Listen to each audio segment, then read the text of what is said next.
Video में दी हुई जानकारी इंटरनेट से ली गई है। हम इस वीडियो में किसी भी दवाई का प्रचार नहीं करते। दोस्तों, आज की इस वीडियो में हम बात करने वाले हैं गुड ओवरऑल टैबलेट के बारे में। तो आज हम जानेंगे एक ऐसी दवाई जो फर्टिलिटी के लिए वंडर ड्रग है, वो है लेट्रोजोल। जब पहले लेट्रोजोल की खोज हुई थी तो वो ब्रेस्ट कैंसर की ट्रीटमेंट के लिए हम देते थे। ब्रेस्ट कैंसर जो हार्मोन डिपेंडेंट रहते थे, यानी कि हार्मोन शरीर में रहने से उनकी ग्रोथ होती थी, तो वो ग्रोथ को दबाने के लिए ये दवाइयाँ दी जाती थी। ये दवाइयाँ शरीर का ईस्ट्रोजन कम करती है, लेकिन इसके साथ रिसर्च में ऐसे पता चला कि ये अंडे को भी अच्छी तरह से बनाती है और ज़्यादा अंडे निर्माण करती है, तो इसीलिए इसका यूज़ फर्टिलिटी में होने लगा। तो आइए हम जानेंगे कि ये लेट्रोजोल जब हम फर्टिलिटी के लिए यूज़ करते हैं, कंसीव करने के लिए यूज़ करते हैं, तो उसकी डोज क्या होनी चाहिए। वैसे देखा जाए तो आपकी शरीर की अच्छी जानकारी आपके डॉक्टर को रहती है, इसीलिए डॉक्टर जो आपके लिए डोज डिसाइड करेंगे वो आपके लिए सही डोज रहेगा। यूजुअली ये दवाई पीरियड के तीसरे दिन से दी जाती है। ये दवाई 2.5 मिलीग्राम्स की अवेलेबल रहती है। यूजुअली इसका डोज तीसरे दिन से 7वें दिन तक, यानी कि 5 टैबलेट का रहता है।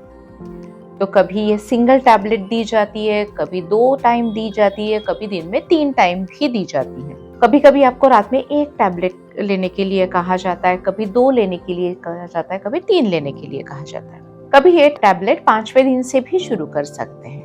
कभी कभी ये टैबलेट थोड़ी लंबी समय तक भी दे सकते हैं। तो डॉक्टर डिसाइड करेंगे कि आप में कौन सा प्रोटोकॉल यूज होगा।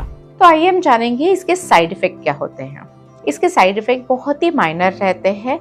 कभी नौशिया हो सकता है, कभी वॉमिटिंग हो सकता है, कभी हेडेक हो सकता है, कभी ब्रेस्ट पेन हो सकता है, या कभी कभी एक्सट्रीम केसेस में जो ज़्यादा सेंसिटिव है इस मॉलिक्यूल को, तो उनको कभी कभी हॉट फ्लशेस होते हैं। तो कभी कभी आंखों को धुंधला दिखाई देता है, यानी कि ब्लरिंग ऑफ विजन हो जाता है, लेकिन बहुत ही कम लोगों में ये साइड इफेक्ट दिखाई देता है। तो आइए हम जानेंगे इसका हम यूज कैसे करेंगे और ये कहाँ कहाँ यूज हो सकता है। सबसे महत्वपूर्ण है PCOS के पेशेंट में, जहाँ हमारे अंडे बनते ही नहीं है, तो अंडे बनाने के लिए लेट्रोजोल का यूज किया जाता है। दूसरे महत्वपूर्ण यूज रहता है अनएक्सप्लेन इनफर्टिलिटी। इसका मतलब है कंसीव ना होने का कारण जिनमें समझ में नहीं आता है, उन लोगों में भी ये दवाइयाँ दी जाती हैं। कभी हम IUI करते हैं तो IUI के वक्त हमें 2 से 3 अंडों की जरूरत पड़ती है, तो भी हम IUI साइकिल के दौरान ये दवाइयाँ यूज करते हैं। कभी ये दवाइयाँ हम HMG इंजेक्शन के साथ भी यूज करते हैं। जो गोनाडोट्रोपिन इंजेक्शंस हम ज़्यादा अंडे बनाने के लिए बनाते हैं, तो उस कंडीशन में भी हम गोनाडोट्रोपिन इंजेक्शन के साथ ये लेट्रोजोल देते हैं। कभी ये दवा हम IVF के दौरान देते हैं। IVF के दौरान जब हमारे गर्भाशय में जो एंडोमेट्रियल लेयर रहता है वो अच्छी तरह से नहीं बनता, तो हम ये वंडर ड्रग अच्छी गद्दी बनाने के लिए, अच्छा एंडोमेट्रियल प्रिपरेशन के लिए देते हैं। और जैसे मैंने पहले ही बता दिया था कि ये ब्रेस्ट कैंसर ट्रीटमेंट में भी दवाई हम देते हैं।